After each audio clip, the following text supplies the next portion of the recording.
ನಮಸ್ಕಾರ, ನೀವು ನೋಡ್ತಾ ಇದ್ದೀರಾ ಲಕ್ಕಿ ರಾಮ್ ಯೂಟ್ಯೂಬ್ ಚಾನಲ್. ನಾನು ರಾಮ್.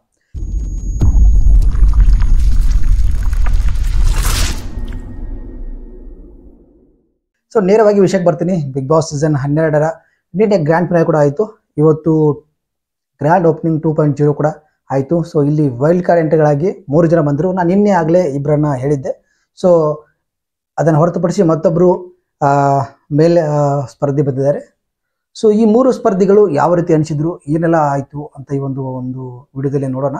ಇದನ್ನು ತುಂಬ ಲ್ಯಾಗ್ ಮಾಡೋಕ್ಕೆ ಹೋಗಲ್ಲ. ಸೊ ಅಲ್ಲೇ ಬೇಗ ಹೇಳಿ ಈ ಒಂದು ವಿಡಿಯೋನ ಮುಗಿಸ್ತೀನಿ. ಸೊ ಅದಕ್ಕಿಂತ ಮುಂಚೆ ನೀವು ಏನಾದರೂ ನಮ್ಮ ಚಾನಲ್ಗೆ ಹೊಸಬರಾಗಿದ್ದರೆ ಪ್ಲೀಸ್ ಚಾನಲ್ನ ಸಬ್ಸ್ಕ್ರೈಬ್ ಮಾಡ್ಕೊಳ್ಳಿ. ಪಕ್ಕದಲ್ಲಿ ಕಾಣುವಂಥ ಬೆಲ್ ಐಕಾನ್ ಆಲ್ ಅಂತ ಒತ್ತಿ. ನೀವು ಆಲ್ ಅಂತ ಒತ್ತೋದನ್ನ ಹಾಕುತ್ತೆ ಪ್ರತಿಯೊಂದು ವಿಡಿಯೋ ನೋಟಿಫಿಕೇಶನ್ ಮೊದಲು ನಿಮಗೆ ಬಂದು ತಲುಪುತ್ತೆ ಅಂತ ಹೇಳ್ತಾ ವಿಡಿಯೋನ ಶುರು ಮಾಡ್ತಾ ಇದ್ದೀನಿ. ಈ ಒಂದು ವೈಲ್ಡ್ ಕಾರ್ಡ್ ಎಂಟ್ರಿಯಲ್ಲಿ 3 ಜನ ಬಂದರು. ಸೊ 6 ಜನ ಬರಬೇಕಂತ ಹೇಳಿದ್ರು. ಸೊ ಬಟ್ 3 ಜನ ಬಂದಿದ್ದಾರೆ. ಸೊ ಮುಂದೆ ಬರ್ಬೋದಾ ಏನು ಅಂತ ನಾವು ಕಾದು ನೋಡಬೇಕಾಗಿದೆ. ಸೊ ಅದೇನಾದರೂ ಅಪ್ಡೇಟ್ ಬಂದರೆ ಅದ್ರ ಬಗ್ಗೆ ತಿಳಿಸ್ತೀನಿ. ಸೊ ಇವಾಗ ನಾನು ಈ 3 ಜನರ ಬಗ್ಗೆ ಮಾತಾಡೋಣ, ಹಾಗೆ ಇವತ್ತಿನ ಒಂದು ಎಪಿಸೋಡ್ ಬಗ್ಗೆ ಮಾತಾಡೋಣ. ಸೊ ಇವತ್ತಿನ ಒಂದು ಎಪಿಸೋಡಲ್ಲಿ ತಮಾಷೆ ಇತ್ತು, ಒಂದು ಸೆಂಟಿಮೆಂಟ್ ಇತ್ತು, ಹಾಗೆ ಒಂದು ಸೆಲೆಬ್ರೇಷನ್ ಕೂಡ ಇತ್ತು. ಸೊ ಅದೇನಂತ ನಿಮಗಾಗಲಿ ಗೊತ್ತಿರುತ್ತೆ. ಸೊ ಸುದೀಪ್ ಸರ್ ಅವರ ಒಂದು 25ನೇ ಆ್ಯನಿವರ್ಸರಿ ಇವತ್ತು ಗ್ರ್ಯಾಂಡ್ ಫಿನಾಲೆ ವೇದಿಕೆಯಲ್ಲಿ, ಬಿಗ್ ಬಾಸ್ ವೇದಿಕೆಯಲ್ಲಿ ಆಚರಣೆ ಮಾಡಲಾಯಿತು. ಸೊ ತುಂಬ ಕ್ಯೂಟಾಗಿ ಒಂದು ಅಲ್ಲಿ ಚಟುವಟಿಕೆ ನಡೀತು, ಮಾತುಕತೆ ನಡೀತು. ಸೊ ಒಬ್ಬರಿಗೊಬ್ಬರು ಸಪೋರ್ಟ್ ಆಗಿದ್ರು, ಅವರಿಗೆ ವಿಶ್ ಕೂಡ ಮಾಡಿದರು. ಸೊ ಇದೊಂಥರ ಒಳ್ಳೆಯ ಒಂದು ಎಪಿಸೋಡ್ ಆಯಿತು. ಹಾಗೆ ಒಳಗೆ ಅದು ವಾರ ನಡೆಯುವಂತೆ ಕಿಚನ್ ಪಂಚಾಯಿತಿ ಆಯಿತು. ಸೊ ಅಲ್ಲಿ ಎಸ್ ಅವ್ರನ್ನೋ ಒಂದು ಆಟ ಕೂಡ ಆಯಿತು.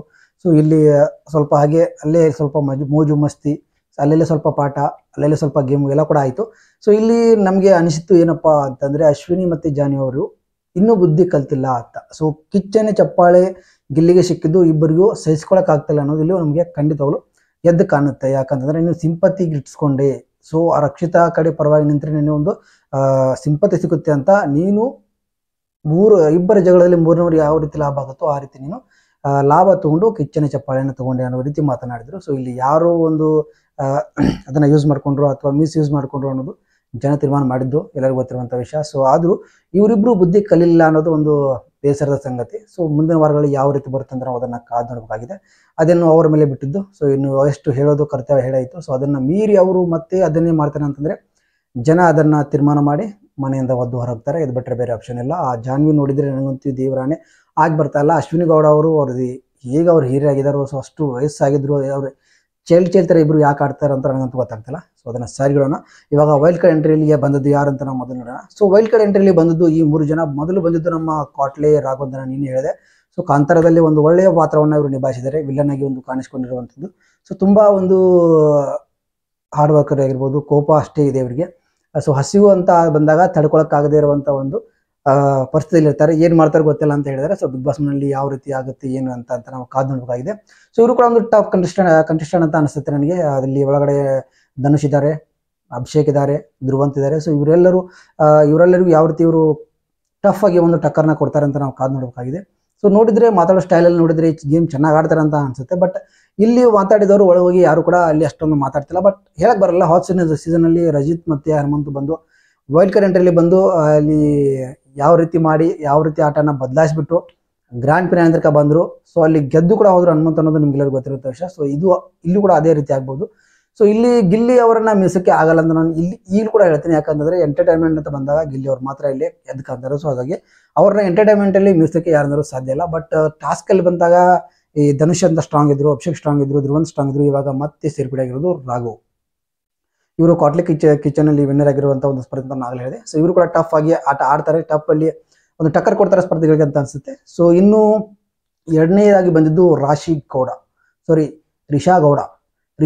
ಇವರು ಒಂದು ಮೈಸೂರಿನವರ ಅವರು ಇದ್ದಾರೆ. ಸೊ ಇವರು ಒಂದು ಸ್ಪೋರ್ಟ್ಸ್ ಮ್ಯಾನಲ್ಲಿ ಇದ್ದವರು, ಮಾಡೆಲ್ ಕೂಡ ಆಗಿ ವಿನ್ನರ್ ಆಗಿದ್ದವರು, ರನ್ನರ್ ಕೂಡ ಆಗಿದ್ದವರು. ಸೊ ಇತ್ತೀಚೆಗೆ ಒಂದು ಸಿನಿಮಾದಲ್ಲಿ ಕೂಡ ಅವರು ಆ್ಯಕ್ಟ್ ಮಾಡಿದ್ರು ಅಂತ ಹೇಳಿದ್ರು. ಸೊ ಇದೆಲ್ಲ ಆಯಿತು, ಸ್ಪೋರ್ಟ್ಸ್ಮ್ಯಾನ್ಶಿಪ್ ಆಯಿತು. ಸೊ ಸ್ಪೋರ್ಟ್ಸ್ ಆಡ್ತಿರುವಾಗ ಒಂದು ಗಾಯ ಆಗಿಬಿಟ್ಟು ಅದನ್ನು ಅವರು ಪರ್ಮನೆಂಟಾಗಿ ಬಿಡಬೇಕಾಯಿತು. ಆಮೇಲೆ ಅಲ್ಲಿ ಆ್ಯಕ್ಟಿಂಗಲ್ಲಿ ಬಂದು ಸೊ ಇಲ್ಲಿ ಇದೇ ರೀತಿ ಒಂದು ಆಟ ಆಡಿ ಸೊ ಇವಾಗ ಇವರು ಬಿಗ್ ಬಾಸ್ಗೆ ಸೆಲೆಕ್ಟ್ ಆಗಿದ್ದಾರೆ. ಸೊ ಅವ್ರಿಗೊಂದು ಟಾಸ್ಕ್ ಕೊಡಲಾಗಿತ್ತು. ಸೊ ಈ ಒಂದು ಬಿಗ್ ಬಾಸಲ್ಲಿ ಇಷ್ಟು ಸ್ಪರ್ಧೆಗಳು ಯಾವ ರೀತಿ ಇದ್ದಾರೆ ಅಂತ ನೀವು ಒಂದು ಮಾರ್ಕ್ ಕೊಡಿ ಅಂದಾಗ ಸೊ ಕರೆಕ್ಟಾಗಿ ಪ್ರತಿಯೊಬ್ಬೊಬ್ಬರನ್ನು ಜಡ್ಜ್ ಮಾಡಿ ಪ್ರತಿಯೊಬ್ಬರು ಕರೆಕ್ಟಾಗಿ ಒಂದು ಮಾರ್ಕ್ಸನ್ನು ಕೊಟ್ಟರು. ಸೊ ಇಲ್ಲಿ ನಮ್ಗೆ ಗೊತ್ತಾಗ್ತಿರೋದು ಬಿಗ್ ಬಾಸ್ ಅನ್ನ ತುಂಬಾ ಚೆನ್ನಾಗಿ ತಿಳ್ಕೊಂಡೆ ಇವಳ ಮನೆ ಒಳಗೆ ಎಂಟ್ರಿ ಕೊಡ್ತಾ ಇದಾರೆ ಅಂತ. ಸೊ ಇವರು ಯಾವ ರೀತಿ ಆಡ್ತಾರೆ ಅಂತ ನಾವು ಕಾದ್ ನೋಡ್ಬೇಕು. ಬಟ್ ಅಶ್ವಿನಿ ಅವ್ರಿಗೆ ಟಕ್ಕರ್ ಕೊಡೋತರ ಕಾಣ್ತಿದ್ದಾರೆ. ಬಟ್ ಬಿಗ್ ಬಾಸ್ ಮನೆ ಒಳಗಡೆ ಹೋದ್ಮೇಲೆ ಟಕ್ಕರ್ ಕೊಡ್ತಾರಾ ಇಲ್ವಾ ಅಂತ ನಾವು ಕಾದ್ ನೋಡ್ಬೇಕಾಗುತ್ತೆ. ಸೊ ಅವರು ಮಾತಿನ ಪ್ರಕಾರ ನೋಡಿದ್ರೆ ತುಂಬಾ ಚೆನ್ನಾಗಿ ಆಡ್ತಾರೆ, ಟಕ್ಕರ್ ಕೊಡ್ತಾರೆ ಅಂತ ನನಗೆ ಅನಿಸ್ತು. ಕಾನ್ಫಿಡೆಂಟ್ ಲೆವೆಲ್ ತುಂಬಾ ಜಾಸ್ತಿ ಇದೆ ಅವ್ರದ್ದು.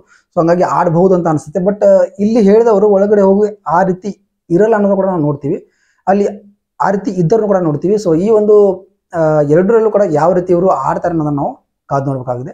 ಸೊ ಇನ್ನೊಬ್ರು ಮೂರನೇದವರು third one last wild card entry ಅಂದ್ರೆ ಅದು ನಮ್ಮ ಸೂರಜ್ ಸಿಂಗ್. ಸೊ ಇವರು ಮೈಸೂರು ಅವರು ಕೆನಡಾದಲ್ಲಿ ಇದ್ರಂತೆ ಮೊದಲು. ಸೊ ಇವರು IT ಒಂದು ಇಂಜಿನಿಯರಿಂಗ್ ಅಲ್ಲಿ ಒಂದು ಇಂಜಿನಿಯರ್ ಆಗಿದ್ದಾರೆ ಅಂತ ಹೇಳಿದ್ರು. ಸೊ ಇವರು ಕೂಡ ಒಳ್ಳೆ ಒಂದು ಸ್ಪರ್ಧೆಯಾಗಿ ಹೊರಹೊಮ್ತಾರೆ.